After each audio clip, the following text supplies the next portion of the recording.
자, 오늘 함께 은혜 나누실 말씀입니다. 사무엘하 12장 1절부터 15절까지 있는 말씀입니다. 사무엘하 12장 1절부터 15절입니다.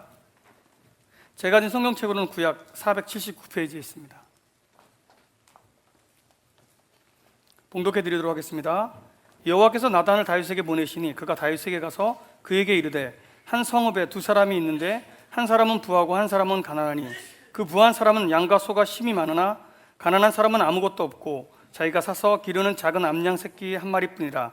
그 암양 새끼는 그와 그의 자식과 함께 자라며 그가 먹는 것을 먹으며 그의 잔으로 마시며 그의 품에 누움으로 그에게는 딸처럼 되었거늘 어떤 행인이 그 부자에게 오매 부자가 자기에게 온 행인을 위하여 자기의 양과 소를 아껴 잡지 아니하고 가난한 사람의 양 새끼를 빼앗아다가 자기에게 온 사람을 위하여 잡았나이다 하니 다윗이 그 사람으로 말미암아 노하여 나단에게 이르되 여호와의 살아계심을 두고 맹세하노니 이 일을 행한 그 사람은 마땅히 죽을지라. 그가 불쌍히 여기지 아니하고 이런 일을 행하였으니 그 양 새끼를 4배나 갚아 주어야 하리라 한지라. 나단이 다윗에게 이르되 당신이 그 사람이라. 이스라엘의 하나님 여호와께서 이와 같이 이르시기를 내가 너를 이스라엘 왕으로 기름 붓기 위하여 너를 사울의 손에서 구원하고 내 주인의 집을 내게 주고 내 주인의 아내들을 내 품에 두고 이스라엘과 유다 족속을 내게 맡겼느니라. 만일 그것이 부족하였을 것 같으면 내가 내게 이것저것을 더 주었으리라. 그러한데 어찌하여 내가 여호와의 말씀을 없이 여기고 나 보기에 악을 행하였느냐. 내가 칼로 햇사람 우리아를 치되 암몬 자손의 칼로 죽이고 그의 아내를 빼앗아 내 아내로 삼았도다. 이제 내가 나를 없이 여기고 햇사람 우리아의 아내를 빼앗아 내 아내로 삼았은즉 칼이 내 집에서 영원토록 떠나지 아니하리라 하셨고 여호와께서 또 이와 같이 이르시기를 보라 내가 너와 내 집에 재앙을 일으키고 내가 내 눈앞에서 내 아내를 빼앗아 내 이웃들에게 주리니 그 사람들이 내 아내들과 더불어 백주에 동침하리라. 너는 은밀히 행하였으나 나는 온 이스라엘 앞에서 백주의 일을 행하리라 하셨나이다 하니 다윗이 나단에게 이르되 내가 여호와께 죄를 범하였노라 하매 나단이 다윗에게 말하되 여호와께서도 당신의 죄를 사하였나니 당신이 죽지 아니하려니와 이 일로 말미암아 여호와의 원수가 크게 비방할 거리를 얻게 하셨으니 당신이 낳은 아이가 반드시 죽으리이다 하고 나단이 자기 집으로 돌아가니라. 아멘.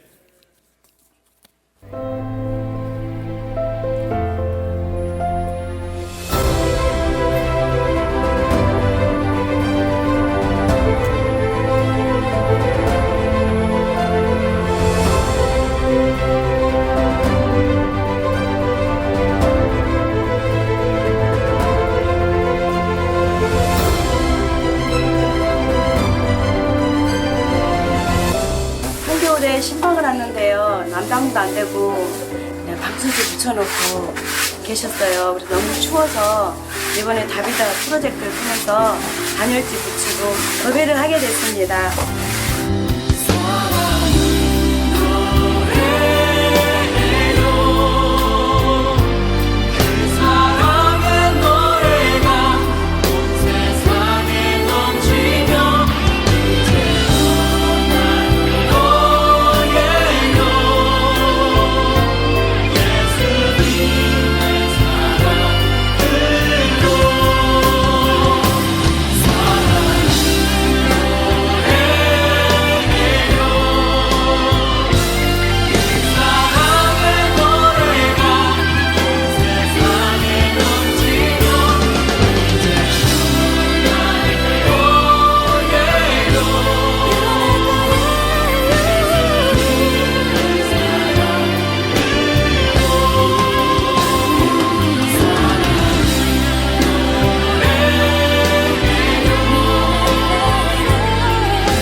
첫 주 교회 창립 기념 주일을 기점으로 해서 우리가 2개의 프로젝트를 진행해 왔습니다. 먼저는 해외에 있는 어려운 지역에 전기를 가설해 주는 그런 프로젝트, 빌립 프로젝트를 진행해 왔는데 여러분들의 정말 그 열심 있고 헌신적인 도우심으로 빌립 프로젝트를 위한 모든 자금이 일찍이 우리가 마련이 돼서 지금은 이제 그 순서대로 그 전기 가설 작업을 진행하고 있습니다. 혹시 교회 게시판을 보신 분들은 거기 설계도 3.2km에 걸친 전기 가설 그런 설계도를 보셨을 줄 믿습니다. 아마 곧 시작이 될 예정이고요. 그 결과는 올 말쯤이면 나오지 않을까라는 기대를 가져봅니다. 이 일로 인해서 하나님 앞에 먼저 감사의 박수를 하나님 앞에 올려드리겠습니다. 자, 그리고 두 번째 저희가 진행한 프로젝트는 다비다 프로젝트입니다. 옛날 초대교회에 어려운 과부들과 어려운 사람들을 도왔던 다비다를 본받아서 우리가 우리 교회 성도들 가운데 혹 누군가의 도움이 필요하거나 잡아줄 손이 필요한 사람들을 위해서 우리가 교구별로 목장별로 우리가 좀 돌아보고 그 상황을 좀 한번 파악해보고 그리고 도울 수 있는 돕자라고 하는 그런 일들이 각 교구별로 지금 진행되고 있는데, 오늘 여러분들에게 보여드린 영상은 어제와 오늘 한 교구에서 여러분 너무 덥고 겨울은 너무 춥게 지내야 하는 한 어려운 성도 가정을 지금 우리 안수 집사님들 또 특별히 그 교구의 집사님들 좀 익숙한 얼굴들이 나왔죠. 함께 모여서 어제 하루 종일 굉장히 일이 많대요. 그 교구장님 그러시더라고요. 다비다 하다가 내가 죽겠다고. 근데 걱정하지 않아도 됩니다. 다비다 이야기의 그 클라이막스는 죽었던 다비다가 다시 살아나는 겁니다.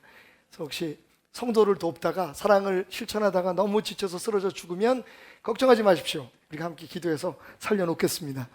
그래서 어제는 도배를 했고요. 오늘은요 샤시를 만들어주는 작업을 오후에 아마 마무리를 칠 것 같고요.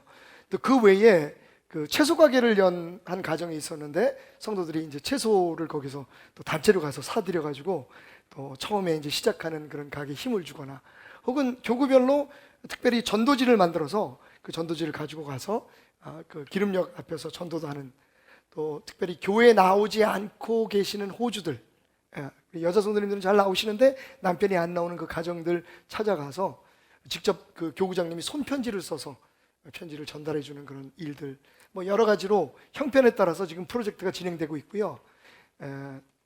돌아오는 8월 마지막 주일에 여러분들에게 그 주일 하루를 한 예배를 다 우리가 할애해서 우리가 어떻게 우리 주변 사람들의 그 어려움을 보게 되었고 그들을 통해서 우리가 어떤 마음을 갖게 되었고 우리가 어떤 일들을 했느냐 서로 좀 그 칭찬도 하고 격려도 하고 그리고 시상도 하는 그런 마무리 그런 프로젝트를 진행하려고 합니다. 오늘 그래서 여러분들에게 지금 다비다 프로젝트가 진행되고 있다, 은혜 가운데 진행되고 있다는 것을 보여드리기 위해서 영상을 보여드렸습니다. 수고해 주신 여러분들에게 감사를 드리고, 우리 안수 집사님 중에 한 분은 화상을 입었어요. 거의 그 교회 지금 주변에 풀 정리하고 그다음에 십자가가 낡아가지고 이제 한 8년 되니까 이게 사가서 나무 십자가를 우리가 고집해서 세우다가 보니까 쓰러질 위기에 있어가지고 그걸 다시 세우는 작업을 하는데, 휴가들을 전부 다 올 여름 휴가는 우리 장로님들 몇 분과 우리 안수 집사님들이 그 교회를 위해서 반납을 하셨어요. 그래서 교회 오셔가지고 진짜 그것도 한참 더울 때 어떻게 일을 하셔서 거의 그 병원에 가서 이렇게 치료를 받을 만큼 화상을 입으셨는데, 마음속으로 한편으로는 고맙기도 하고 미안하기도 하고 그러면서도 참 감사한 마음이 마음속에서 솟구쳐 올랐습니다. 여러분들이 알아서 또는 몰라서 동참하지 못하시거나 또 함께 하셨던 분들 마음은 다 그런 교회의 사랑으로 이 여름에도 불타고 있다는 것을 알기에 다시 한번 깊은 감사를 드립니다. 옆 사람에게 인사합시다. 우리 죽도록 사랑합시다. 죄송합니다. 제가 앞에다 죽도록이라는 말을 붙이는 바람에 여러분들이 긴장을 하셨군요. 그렇게 합시다. 그냥 사랑합시다. 확실히 다르네요. 수식어 하나가 우리의 삶의 질을 그렇게 바꿔놓는 것 같습니다. 자, 오늘 여러분과 함께 저는 민감함 시리즈 두 번째 시간으로 다윗의 이야기를 좀 하려고 합니다. 이 시대에 가장 영향력 있는 영성신학자인 그 유진 피터스는요, 다윗과 관련해서 사람들이 결코 잊지 못하는 두 사람이 있다라고 이야기를 했습니다. 그 두 사람은 여러분들이 추측할 수 있을 만큼 아주 유명한 사람들입니다. 하나는 골리앗이고 하나는 밧세바입니다. 골리앗은 다윗이 어리고 순수한 신앙을 가지고 있을 때, 정말 하나님만 바라보고 있을 때, 세상은 잘 알지 못하고 어린 시절 가정에서 믿음으로 양육받았던 그때의 그 모습 그대로 살아갈 때에 만났던 적이었습니다. 그는 우락부락하고 잔인하고 몸이 산만큼 큰 무서운 적이었습니다만 다윗은 그를 물리쳤습니다. 믿음으로. 그래서 다윗이 드디어 스타덤에 오르기 시작하죠. 두 번째로 우리가 기억하고 있는 사람은 밧세바입니다. 골리앗에 비해서 너무 다르죠. 부드럽고 아름답고 다윗의 마음을 한 번에 빼앗을 만큼, 그것도 남편에 있는 여자라는 것을 알면서도 사랑하지 않을 수 없을 만큼 다윗의 마음을 흔들어 놓았던 아름다운 여인이었습니다. 그런데 그때는 다윗이 세상을 너무 많이 알고 있었습니다. 다윗도 컸고 그의 마음속에 자신도 모르는 욕망이 충분히 성장해 있었을 때였습니다. 물론 우리가 객관적으로 보면 골리앗이 훨씬 이기기 어려운 상대였던 건 틀림없습니다. 그런데 차라리 상대하기가 어려운 골리앗은 다윗이 물리쳤어요.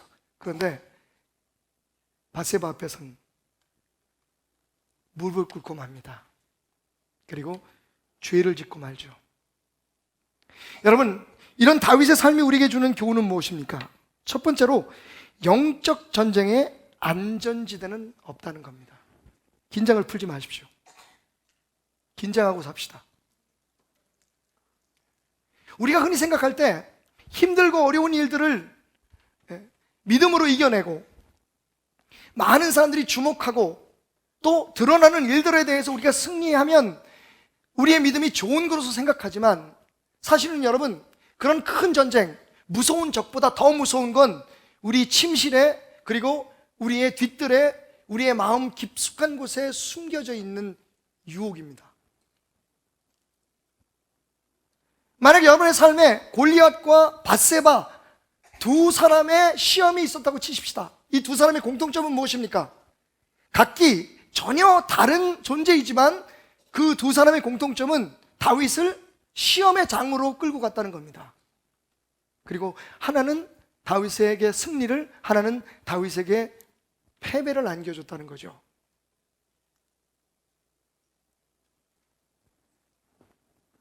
우리가 큰일, 엄청난 일, 이런 것에서 하나님의 은혜로, 기도로 승리했다고 해서 자만하면 안 됩니다. 우리의 적은 곳곳에 있는데, 특별히 우리가 대수롭게 생각하지 아니하고 별것이 아니라고 생각하고 긴장을 풀고 편안히 쉬는 곳에 사탄은 우리를 넘어뜨릴 적을 숨겨놓고 있다는 것을 기억하십시오. 그리고 그것은 우리가 견뎌내기 훨씬 더 어려운 시험일 수 있다는 것을 말입니다. 다윗에게 무슨 일이 있었습니까? 사무엘하 11장 1절부터 생생하게 우리에게 그것을 보여주고 있습니다. 그 해가 돌아와 왕들이 출전할 때가 되매, 정기적인 전쟁의 때라는 것을 우리가 알 수가 있습니다. 왜 이 전쟁은 치러야만 했습니까? 먹고 살기 위한 전쟁입니다. 여러분, 해가 돌아왔다고 하는 것은 봄이라는 얘기예요. 물론 팔레스타인의 겨울이 우리와 다르지만, 기후적으로는, 하지만 상황적으로는 똑같습니다. 우리가 추수 때가 되어서 많은 곡식을 우리 창고에 채우고 그것으로 겨울을 납니다. 겨울이 끝날 때가 되면, 봄이 올 때가 되면 흔히 우리 조상들이 말했던 보릿고개가 찾아오죠. 우리가 쌓아놓은 모든 곡식들이 사라지고 우리의 음식들이 다 소진되게 될 때쯤 우리는 어디선가 또 식량을 얻어야 합니다. 우리 가족들을 위해서, 그리고 나라를 위해서. 오늘 다윗이 치러야 했던, 이스라엘이 치러야 했던 전쟁은 바로 그런 전쟁이었습니다. 봄이 되어서 정기적인 전쟁을 치러했습니다. 누군가를 쳐서 그들이 가지고 있는 곡식을, 남은 곡식들과 식량들을 빼어서 와야만 앞으로 다시 씨를 뿌리고 곡식이 자라서 창고에 채워질 때까지 백성들을 살리고 사랑하는 사람들을 먹여 살릴 수 있는 것입니다. 그 전쟁을 위해서 출전할 때가 되었는데, 다른 때와 달리 다윗이 말합니다. 야, 이제 내 군번이 꼭 니네들하고 같이 나가서 싸워야 될 때가 아니잖아. 그러니까 이번에는 별로 전쟁도 대단할 것 같지 않고 그냥 항상 하는 거니까 우리가 이만큼 되면 충분히 이길 만한 전쟁이니까 요아바 군대 장관입니다. 네가 군인들을 이끌고 나가서 싸워라. 나는 좀 쉴게. 그게 문제였습니다. 결국 그렇게 부하들을 전쟁터에 내보내고 다윗은 무엇을 했습니까? 2절 말씀. 저녁 때에 다윗이 그의 침상에서 일어나. 여러분, 저녁 때가 되었을 때 다윗이 침상에서 일어났답니다. 무엇을 뜻합니까? 낮잠에 빠져 있었다는 거죠. 다윗이 참 믿음이 좋아진 걸까요? 담대해진 걸까요? 지금 사랑하는 부하들과 자기의 사랑하는 신하들이 전쟁터에 나가서 싸우고 있는데 다윗은 잠을 자고 있습니다. 낮잠을 자고 있습니다. 바로 그때 우리는 다윗에게 무엇인가 불길한 일이 일어날 것 같은 느낌을 갖게 됩니다. 그리고 그 느낌은 곧 현실이 되죠. 침상에서는 다윗이 공기를 쐬려고 왕궁의 옥상 위에 올라갑니다. 왕궁과 세상을 갈라놓은 공간이죠. 세상과 왕궁 밖과 왕궁 안을 가로지르는 공간에 다윗이 올라서게 됩니다. 왕궁은 아마도 그 권위를 나타내기 위해서 가장 높게 지어졌을 겁니다. 그 위에서 내려다보니까 모든 백성들의 집이 그리고 뒤뜰이 다 보이는데 이게 웬일입니까? 한 여자가 목욕을 하고 있는데 그 모습이 갑자기 다윗의 욕망을 흔들기 시작했습니다. 한 여인이 목욕을 하는데 심히 아름다워 보이는지라. 다윗이 사람을 보내 그 여인을 알아보았다고 얘기합니다. 여기까지만 해도 아직 다윗은 침착함을 잃지 않습니다. 일단 누군지는 알아보고 사랑에 빠져야 될 거라는 생각을 했던 것 같습니다. 그래서 알아본 사람이 돌아오더니 엘리암의 딸이요 햇사람 우리아의 아내 밧세바라고 그녀에 대해서 이야기합니다. 그 다음이 문제입니다. 남편에 있는 아내입니다. 연약한 백성입니다. 그런데 다윗이 한 번 시동이 걸린 자신의 욕망을 잠재울 수 없었습니다. 남편이 있으면 어때? 난 왕인데. 남편은 지금 전쟁터에 나가 있습니다.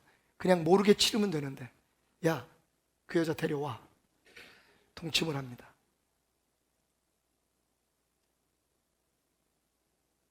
여러분, 저는 지금 다윗이라는 사람에 대해서 이야기를 하고 있습니다. 맞습니다. 그 어린 나이에 아무도 상대하려 하지 않았던 그 무서운 적 골리앗을 상대로 해서 믿음 하나로 승리한, 아무것도 없이 믿음 하나로 승리한 그 다윗이 오늘 하고 있는 짓을 보십시오. 이것이 우리의 현실입니다. 영적 전쟁에 구별된 전쟁터는 없습니다, 여러분. 우리가 하나님을 위해서 위대한 일을 하고, 하나님을 위해서 큰 일을 하고, 하나님을 위해서 어려운 일을 하고, 우리가 하나님을 위해서 눈에 띄는 일을 해야 하는 것도 맞지만 사실은 어쩌면 그보다 더 중요한 것이 보이지 않는 곳, 우리가 중요하게 생각하지 않은 곳, 우리가 편안하고 안락하다고 생각하는 곳, 우리의 삶의 프라이빗한 곳, 개인적인 그 공간에서 우리가 어떤 전쟁을 치르고 있느냐, 우리가 그 전쟁에 이기고 있느냐에 따라서 우리의 삶은 놀랍게 달라질 수 있다는 겁니다. 교만해지면 안 됩니다. 훗날 나단이 다윗에게 한 말이 그겁니다. 당신이 언제부터 이렇게 느긋해졌습니까? 당신이 언제부터 사람을 보내서 갑질을 했습니까? 여러분, 제가 읽은 말씀 가운데 여러분이 나중에 차분히 읽어보면 참 재미있는 단어가 있습니다. 그냥 평범한 단어인데요, 보내다라는 얘기예요.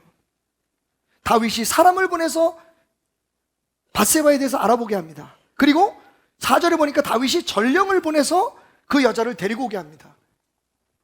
여러분, 이 단순하고 중립적인 보내다라고 하는 단어 속에 다윗의 교만이 담겨 있습니다. 다윗의 권력이 담겨 있습니다. 남편이 있는 여자를 너하고 오늘 밤 자야 되니까 나한테 와 라고 사람을 보내서 불러올 수 있다는 것은 무엇을 의미합니까? 그가 그만한 권력을 지금 남용하고 있다는 것을 뜻합니다.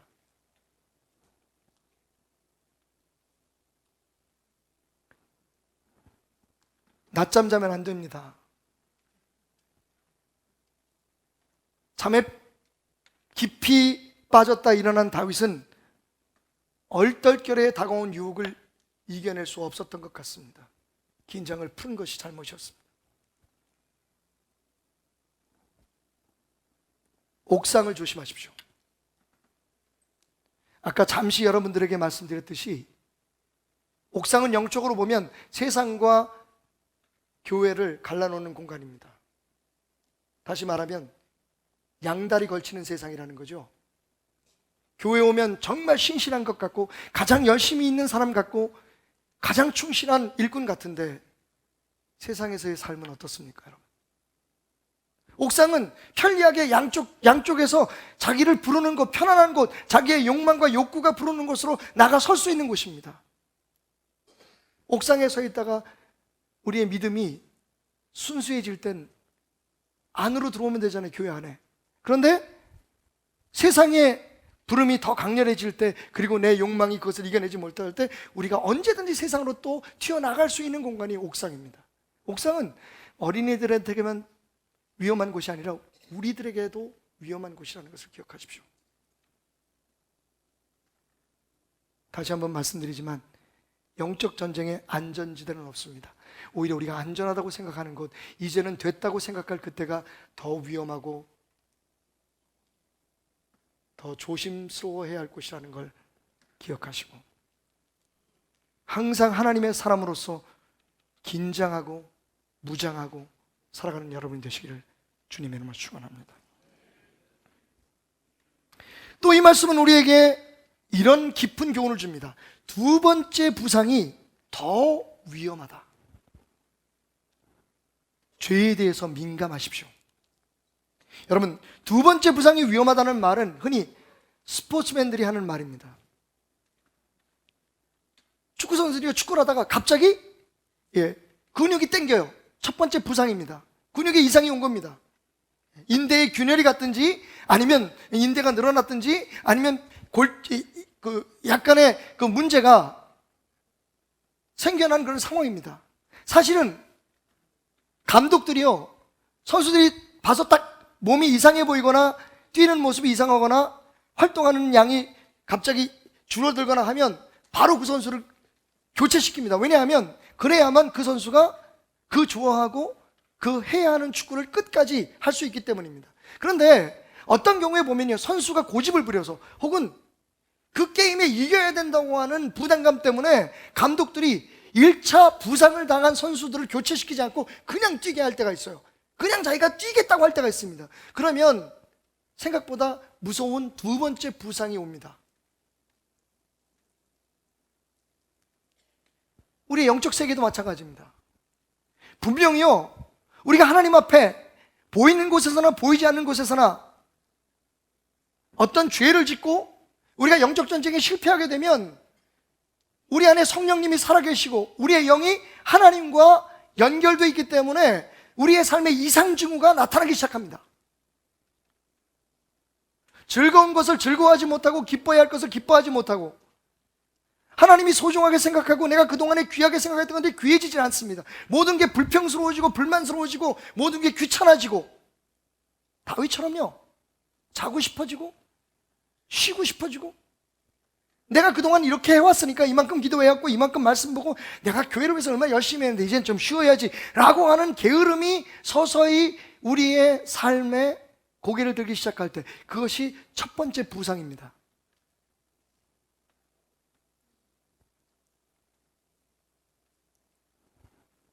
다윗의 경우 밧세바와 연약한 인간이었기에 제어할 수 없는 욕구를, 그 안에서 일어나는 욕정을 이겨내지 못하고 한 번의 죄를 짓습니다. 치명적인 죄죠. 그 죄는 다윗의 영적인 첫 번째 부상이 돼서 다윗에게 많은 부담감을 주었을 겁니다. 하나님의 사람인데요, 제사를 드릴 때마다 얼마나 마음이 찔렸겠습니까? 그런데 여러분, 문제가 생겼습니다.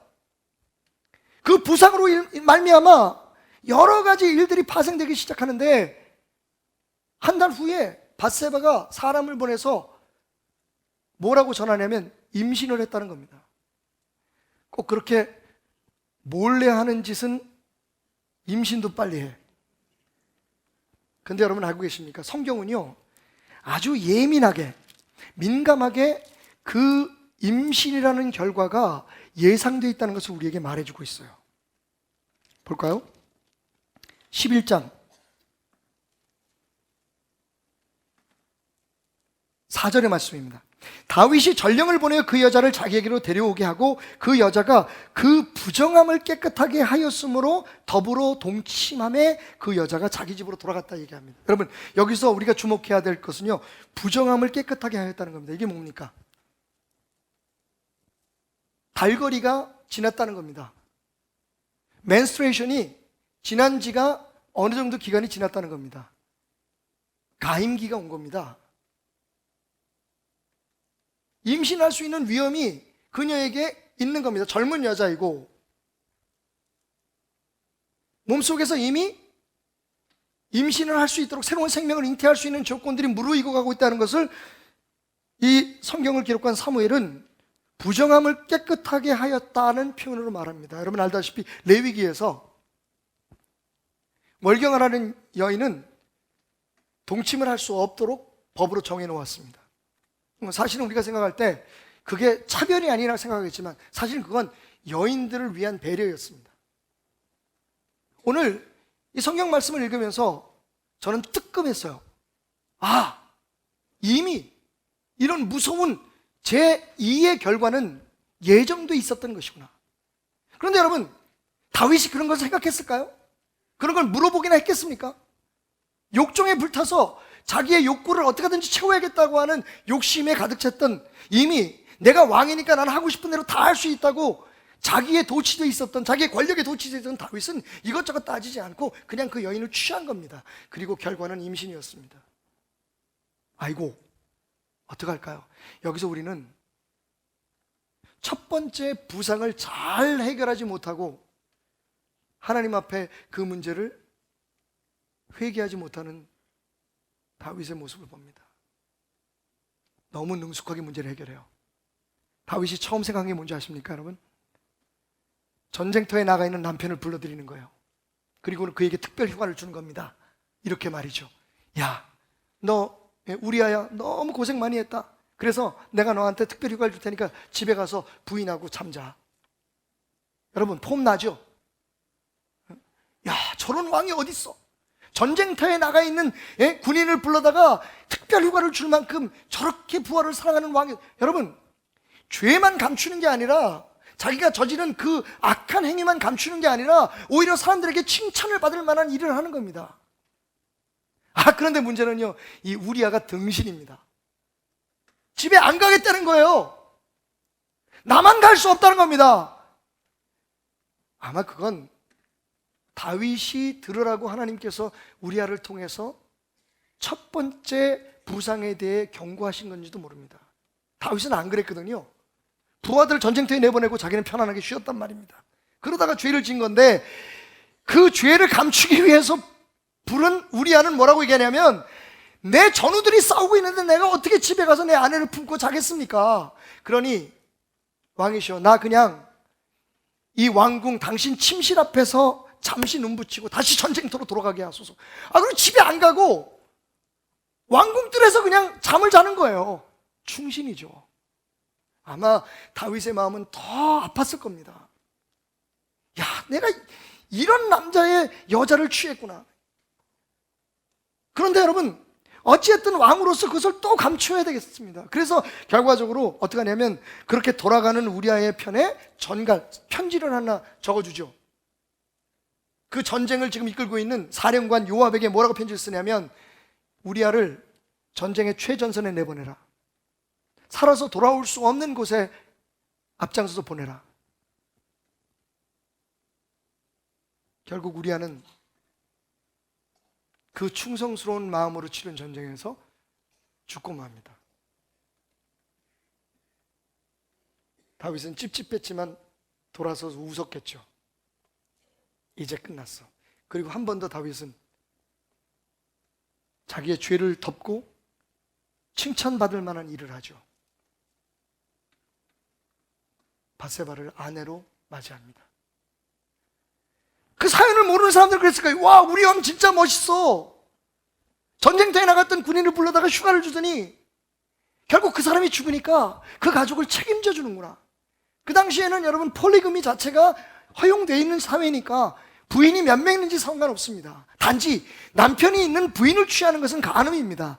그런데 남편이 죽었어요. 그런데 자기 죽은 부하의 아내를, 그 가족을 취해서 자기가 보살펴 준다는 겁니다. 얼마나 멋진 왕입니까?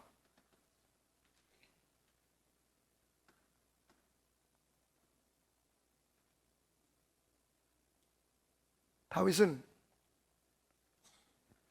첫 번째 죄를 짓고 그 아픔이 자기의 몸에 번져오고 하나님을 바라볼 수 없을 만큼 불안했을 때 문제를 해결했어야만 했습니다.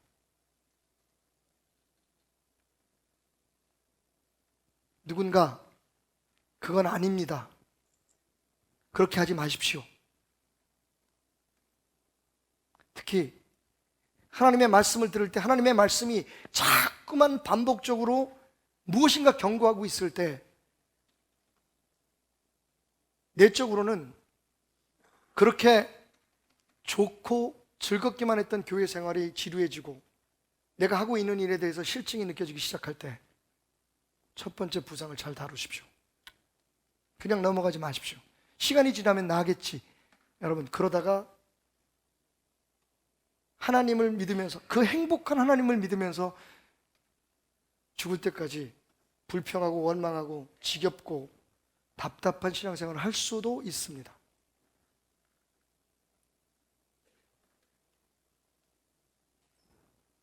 그래서 하나님이 나단을 보내셨습니다. 그리고 이런 이야기를 들려주죠. 한 부자가 있었습니다. 친구가 찾아왔습니다. 그에게 대접하기 위한 양을 잡는데 자기는 더 많은 양이 있으면서 자신의 가족처럼 자식처럼 키워왔던 양 한 마리를 가지고 있는 가난한 농부의 양을 빼앗았습니다. 그것은 그 농부의 전부였습니다. 그리고 그 양을 죽여서 친구를 대접했습니다. 다윗이 벌떡 자리에 일어나서 화를 냅니다. 그 못된 놈을, 하나님 앞에서 죄 지으는 그 욕심쟁이 더러운 놈을 바로 잡아와라. 내가 그의 목을 치리라.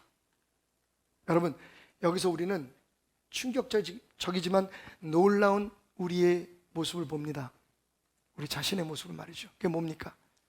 신앙이 좋아지면 남의 죄를 평가하고 남이 잘못하는 것이 더 선명하게 보인다는 착각에 빠지는 우리들입니다. 은혜가 충만하면 더러운 게 보이고 죄악이 보이고 남이 잘못하는 게 보이는 게 아닙니다, 여러분. 그게 오늘 우리가 가지고 있는 착각입니다.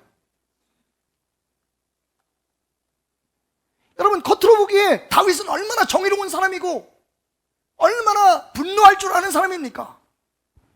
남이 저지른 죄악에 대해서, 남이 저지른 잘못에 대해서 이건 있을 수도 없는 일이라고 평가하고 비판하고 정죄하고 자기가 바로 잡아야겠다고 생각하고 그런 놈은 벌을 받아야 된다고 자신이 하나님의 칼이 되어서 그를 처벌할 것까지 생각하는 정말 신앙이 좋은 사람인 것처럼 보입니다. 요즘 한국교회와 성도들이 다른 교회를 비판하고 세상을 비판하고 잘못되어 가는 것에 같은 교회에서 신앙생활하는 누구의 잘못, 주의 종의 잘못, 누구의 잘못은 신랄하게 지적하면서 그것이 내가 믿음이 좋아서 내가 지금 하나님을 잘 믿고 있어서 나는 하나님 앞에 문제가 없어서 그런 것처럼 착각하고 있는 것이 문제입니다. 여러분, 진짜 믿음이 좋아지고 진짜 믿음이 자라나고 은혜가 충만해지면 다른 사람의 잘못이 보이는 게 아니라 내가 죄인이라는 것이 보여야 돼요. 왠지 아십니까? 죄로부터 자유로운 사람은 아무도 없기 때문입니다. 지금 우리 가정에 생기고 있는 문제가, 우리 교회에 있는 문제들이, 그리고 이 사회에 있는 문제들이 바로 나 때문이라는 생각을 해야 돼요. 남의 잘못이 선명하게 보이는 게 아니라 하나님의 말씀의 잣대로 다른 사람들이 잘못하는 것들을 평가하는 게, 그게 은혜고 그게 진실한 신앙이 아니라 그 사람들의 모습 속에서 나의 죄가 보이고 나의 게으름이 보이고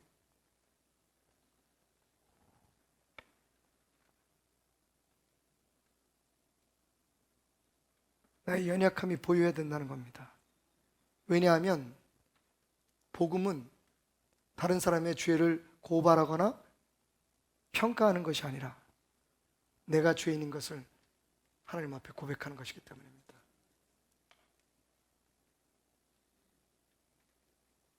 그래서 우리 믿음이 안 자라요. 우리가 하나님과의 관계가 다시 회복될 수 없는 이유입니다. 내가 문제가 아닌데 이건 이렇게 잘못하고 있고 저건 저렇게 잘못, 저 사람은 저게 문제고 이 사람은 이게 문제고. 여러분, 만약 그것이 은혜라면 다윗은 정말로 은혜가 충만한 사람이었습니다. 남이 잘못한 것을 정확히 판단할 수 있는 능력이 있었으니까요. 그때 참고 있던 한마디를 나단 선지자가 던집니다.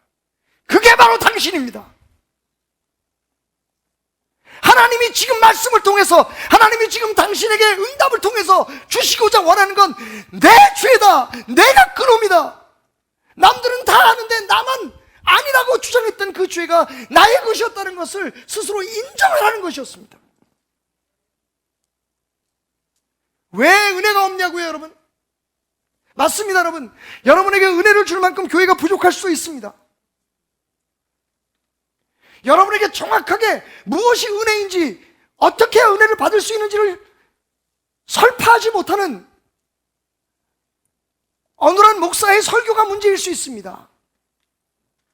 하지만 여러분, 아무리 좋은 설교를 들어도, 아무리 좋은 교회에 여러분이 앉아있다고 할지라도 그 예배하는 방식이나 그 설교하는 모양이나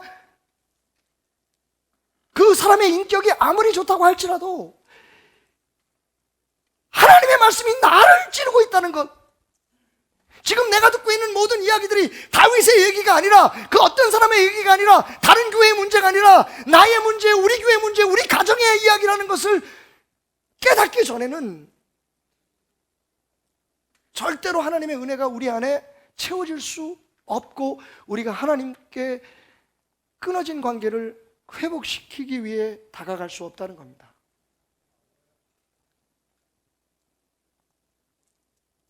여기서 우리는 그래도 다윗은 역시 다윗이구나 다시 생각하게 되죠. 왜? 그 말을 듣자마자 여러분, 왕입니다. 여태까지 갑질을 하고 있었습니다. 나는 어떤 여자든지 다 내가 품을 수 있다고 생각하던 교만에 빠져 있었습니다. 옛날에 정말, 아니 어떻게 이 사람이 왕이 될 수 있어? 가족조차도 인정해주지 않았던 그 상황 속에서 하나님께서 그 머리에 기름을 부고 왕으로 세웠던 그때의 그 겸손함이 다 사라져버리고, 골리앗 앞에 섰을 때의 그 순수한 신앙이 다 사라져버리고, 이제는 세상에 닳고 닳아서 사람들 앞에만 왕으로서의 권위만 지키면 된다고 생각했던 다윗이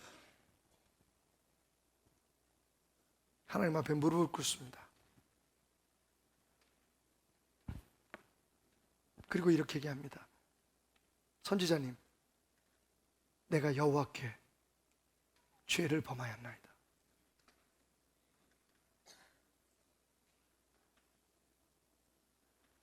그 못된 부자를 욕하고 자기가 다스리는 나라에서 어떻게 이런 일이 있을 거냐고 흥분했던 그 마음을 단순간에 접어버리고 하나님의 그 날카로운 말씀의 지적을 자기를 향해 심장에 꽂습니다.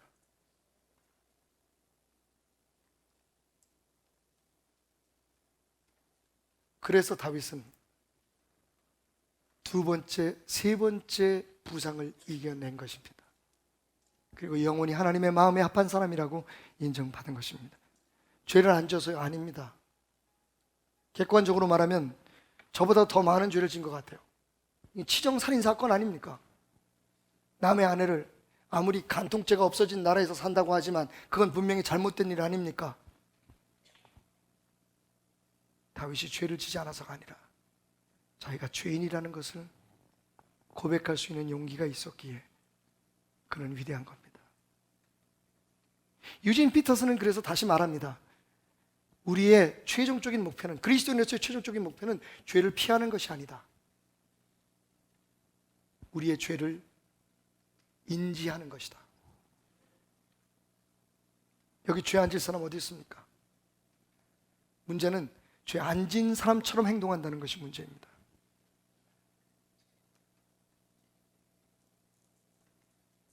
어떤 유치원에서 학부형 모임이 있었습니다. 선생님이 하얀 종이 한 장씩을 부모들에게 나눠주면서 지금 이 유치원에 다니고 있는 아이들이 훗날 어떤 사람이 되었으면 좋겠냐 하는 것을 쓰라고 말했습니다. 여러분 예상하는 것처럼 판사, 의사, 대통령, 공부 잘해서 좋은 대학 가는 거, 좋은 남편 만나고 좋은 아내 만나고 행복한 삶을 사는 거. 그런데 여러분, 그 중에 한 엄마가 이런 이상한 답을 썼습니다. 우리 아이는 나중에 커서 내가 잘못했습니다 라고 말할 수 있는 사람이 되었으면 좋겠다.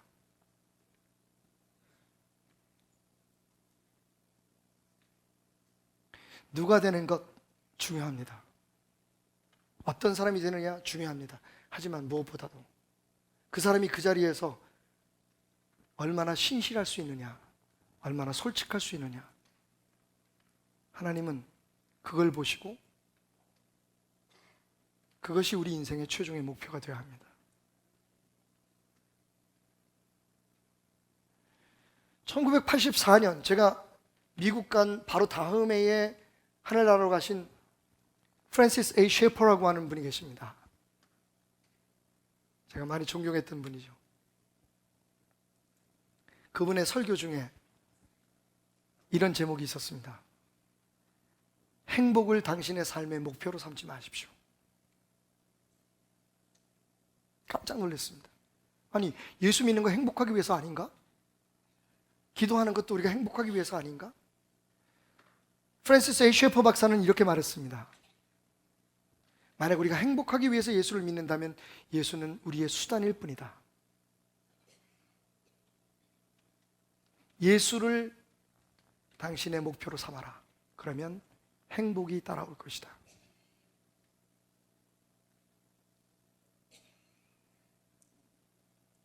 여러분, 2차, 3차 부상을 조심하십시오. 내 믿음이 흔들리고 사람들과의 관계가 이상해지고 나는 아무 문제가 없는데 이상하게 주변 사람들만 나를 뭐라고 한다면 하나님 앞에 무릎을 꿇으십시오. 자기 자신을 들여다보십시오.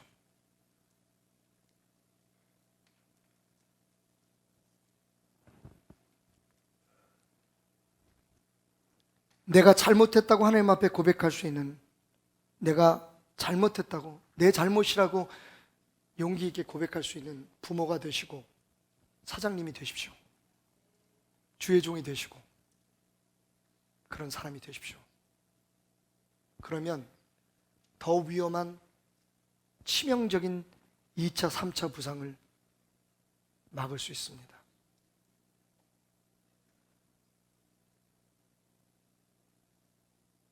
여기서 우리는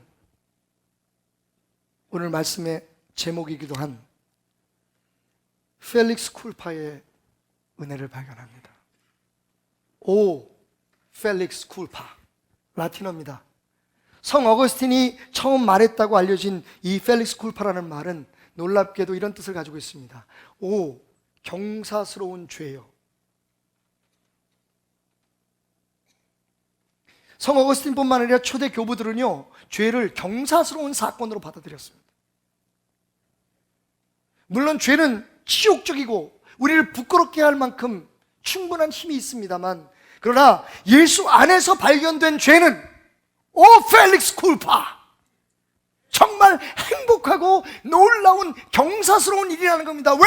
그 죄를 아는 순간 우리는 예수 그리스도를 알게 되고 그 죄가 우리를 어찌할 수 없도록 붙들고 있다고 하는 순간 우리는 하나님 아니면 살 수 없는 존재라는 사실을 알게 되고, 우리의 힘으로 죄를 씻어버릴 수 없다는 것을 깨닫는 순간 우리는 예수 십자가의 보혈의 능력을 기대하기 때문입니다. 우리가 죄인이라는 사실을 알지 못하면 우리에게 왜 구세주가 필요하겠습니까? 죄는 여러분 그렇게 우리가 생각하는 것처럼 감추고 덮어야 할 수치스러운 일만은 아닙니다. 회개한 죄는, 예수 십자가 앞에 내놓은 죄는, 적어도 우리가 내가 죄인이라는 사실을 깨달은 그 죄는 경사스러운 일이요, 오 해피신, 행복한 일인 것을 여러분 믿으시기 바랍니다. 오늘 다윗을 보십시오. 다윗이 하나님 앞에 내가 죄를 범하였나이다, 내가 여호와께 죄를 범하였나이다, 네 단어로 된 이 한 문장의 고백을 했을 때 여러분 성경은 놀랍게도 지체 없이 이렇게 말합니다. 여호와께서도 당신의 죄를 사하셨나이다.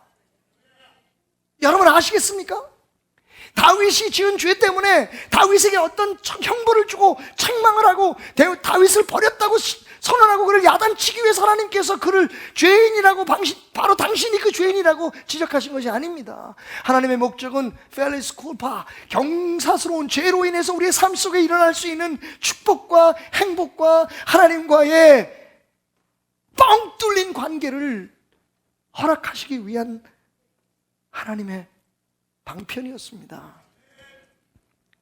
오 펠릭스 쿨파, 오 해피신, 오 경사스러운 나의 죄요. 여러분 감추지 마십시오. 죄는요 원래 스스로를 기만하는 능력이 있습니다. 죄의 무서운 힘은요, 내가 죄를 짓고 있었다는 사실, 그 사실을 인정하지 못하게 만들고 하나님을 기만하고 이웃을 기만하고 나는 그런 걸 해도 된다고 생각하는 것처럼, 다윗이 지은 죄처럼 자기 스스로를 은폐하고 사람들을 기만하는 그런 능력이 있습니다. 이건 죄도 아니야. 여러분 하나님 말씀 앞에, 하나님의 은혜 앞에 정말 그게 죄가 아닙니까? 이것 정도는 용납될 수 있어. 정말입니까 여러분? 오히려 그것을 죄로 인정하고 돌이키려고 주님 앞에 내려놓는 순간 하나님께서 우리를 축복의 길로 인도하시고 새로운 길로 인도하시고 우리에게 새로운 희망을 준다는 것이 복음입니다. 나는 지어도 되고 저 사람은 안 된다고 판단하는 것이 복음이 아닙니다. 내가 먼저 잘못했습니다 고백하는 게 복음입니다. 내가 잘못한 것이 있으면 고쳐나가겠습니다라고 인정하는 것이 복음입니다. 여전히 우리가 하나님을 믿으면서도 그렇게 할 수 없으면 아직도 우리가 죄의 영향력 밖으로 벗어나지 못한다는 겁니다. 즐거운 걸 포기할 수 없고 내가 좋아하는 걸 포기할 수 없고 하나님이든 뭐든 나는 내가 하고 싶은 대로 하겠다는 생각입니다. 그게 죄입니다. 내가 하나님이 되는 것, 모든 기준이 내 기준에 달려 있습니다. 전 교인이 뭐라고 하든 주변의 모든 가족들이 뭐라고 하든 나는 그냥 그렇게 할 수 있는 사람입니다. 왜? 나는 내 삶의 주인이니까. 그게 죄입니다. 제가 여러분에게 들려드리는 오늘 이야기는 새롭지 않습니다. 여러분, 항상 우리 곁에 있었고 지금도 우리 안에 있습니다. 방법은 오펠리스 쿨파, 그 은혜를 깨닫는 겁니다. 역대상 3장 5절에 보면 예루살렘에서 그가 낳은, 다윗이 낳은 아들들은 이러하니 시므아와 소밥과 나단과 솔로몬 네 사람은 다 암미엘의 딸 밧수아의 소생이요. 여러분 역대상은 밧세바가 낳은 아들이 시므아와 솔로몬뿐이 아니라고 얘기합니다. 시므아는 하나님께서 데려가셨어요. 그죠? 나단 선지자의 얘기처럼 그가 지은 죄를 하나님이 용서하셨지만 밧세바와 다윗 사이에서 그 불륜 중에 잉태한 아이는 데려가셨습니다. 그리고 하나님께서 주신 아들이 솔로몬이에요. 그런데 여러분 그 사이에 2명의 아들이 더 있었습니다. 이것은 무엇을 의미합니까? 하나님이 기다리고 계신다는 것을 뜻합니다. 연년생으로 나왔어도 3년은 기다리신 겁니다. 무슨 얘기인지 아시겠습니까 여러분? 그것이 펠리스 쿨파에 담겨 있는 은혜입니다. 하나님 기다리십니다. 그리고 당신의 삶을 그 이전보다 더 아름답게, 더 축복되게 만드실 준비가 되어 있으십니다. 펠릭스 쿨파의 은혜를 기억하고 오늘 회개하십시오. 다 이해하지 못해도 하나님의 뜻을 거역하고 내 자신의 권위와 내 자신의 의를 드러내기 위해서 주변 사람들을 아프게 했던 것을 회개하십시오. 내가 죄인입니다라고 고백하십시오. 지금부터 100여 년 전 스코틀랜드 한 바닷가 식당에서 어부들이 자신들이 잡은 고기에 대해서 서로 이야기를 나누고 있었습니다. 그 중에 한 어부가 술이 거나하게 취해서 지난밤 자기가 낚시로 잡아 올린 큰 다랑어에 대해서 자랑을 하는 겁니다. 아, 그놈이 말이야 이만했는데, 그런데 그가 벌린 팔에 그만 지나가던 식당 종업원의 찻주전자가 탁 치면서 떨어지고 말았습니다. 사기로 만든 찻주전자는 공중을 날아가더니 얼마 전 하얗게 새로 칠을 한 식당의 벽에 부닥치고 말았습니다. 산산이 부서지고 찬물이 여기저기 누렇게 얼룩이 되어 흘러내리며 그 안에 담아놓았던 찻찌꺼기들이 흉하게 여기저기 붙어 있었습니다. 그 모습을 본 주인이 화를 냅니다. 너는 오늘부터 이 식당에서 일하지 마! 주인을 욕할 수 없었던 그는 종업원에게 화를 쏟아놓고 있었습니다. 그 순간 조용히 구석에서 식사를 하고 있던 한 사람이 주인에게 다가가서 이런 제안을 합니다. 어차피 주인장, 다시 새롭게 색칠을 할 거라면 제게 하루만 기회를 주지 않겠습니까? 오늘 당신이 보고 있는 이 얼룩들은 어쩌면 흉이 아닐 수도 있습니다. 뭘 어떻게 하려고 하오? 제가 그림을 그리겠습니다. 하루 후에 마음에 안 드시면 그때 다시 칠해도 되지 않겠습니까? 주인이 손해볼 거 없다고 생각하고 이렇게 말합니다. 그러면 나는 당신의 식사값을 받지 않겠습니다. 그가 자신이 가지고 있는 화구통을 열어서 파레트를 꺼내고 물감을 짜고 여러 종류의 붓을 능숙하게 움직이면서 그림을 그리기 시작합니다. 바로 그 누런 차 흔적이, 그리고 여기저기 거뭇거뭇 찌꺼기가 붙어있는 그곳에 말이죠. 있는 그대로. 하루가 지나자 그 벽에는요, 정말 경이로울 만큼 아름다운 큰 뿔을 가진 사슴이 아름답게 그려져 있었습니다.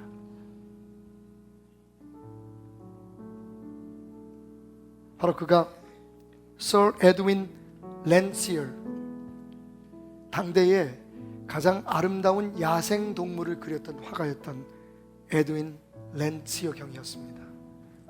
그 이후로 여러분, 그 얼룩이 아름다운 그림으로 변한 식당은 명소가 되었습니다. 일부러 사람들이 그 그림을 보기 위해 찾아오고, 훗날 역사에 남는 경이로운 축복의 현장으로 바뀌게 되었습니다. 우린 가끔 예수 십자가의 보혈의 피로 우리가 죄를 씻어 희어지면 우리의 삶의 흔적도 다 사라지기를 원합니다. 그런데 그게 현실이 아니기에 계속 시간이 흐를 때마다 다시 돌이켜보면 우리의 삶에 남아있는 흔적 때문에 아파합니다. 그것이 무엇이든지 말이죠. 오늘 주님은 우리에게 다시 이렇게 말씀합니다.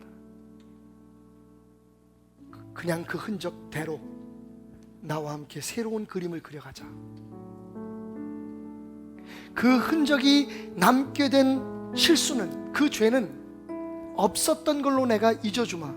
단지 그 흔적들을, 그 얼룩들을 밑그림으로 너의 삶을 명작으로 그려가자꾸나 라고 말합니다. 여러분, 잘 다루어진 죄는 경사스러운 것이고 축복을 부르는 통로입니다. 죄 없다는 사람은 예수님을 기대할 수 없습니다. 매일매일의 삶 속에 나는 죄와 관계가 없다고 생각하는 사람들은 매일매일 예수님의 도움을 받을 수가 없습니다. 그것이 우리의 교만이고, 그것이 우리가 십자가로부터 멀어지는 이유입니다. 오 펠릭스 쿨파, 경사스러운 죄의 축복이 여러분에게 있기를 소원합니다. 당신이 고백할 때, 당신이 인정할 때 하나님으로 채워지게 될 것입니다. 나는 죄인입니다. 그래서 어떻게 할 겁니까? 나는 죄인입니다. 나는 예수 그리스도의 십자가의 보혈의 능력으로 용서 안 받은 죄인이요. 부끄럽지만 나는 그 부끄러운 나의 삶의 흔적을, 그 얼룩을 이제부터 예수와 함께 아름다운 그림으로 새롭게 그려갈 겁니다. 오 펠릭스 쿨파, 오 해피 신, 오 경사스러운 나의 죄여. 그 놀라운 복음의 진리가 오늘 여러분의 마음속에 스며들어서, 내가 죄인입니다, 내가 먼저 잘못했습니다, 다 내 탓이었습니다 하나님 앞에 빨리 솔직히 시원하게 고백하고 사람들 앞에 그렇게 인정하고 하나님의 축복 속에 새로운 명작의 삶을 살아가시는 여러분이 되시기를 주님의 이름으로 축원합니다. 기도합시다. 주여!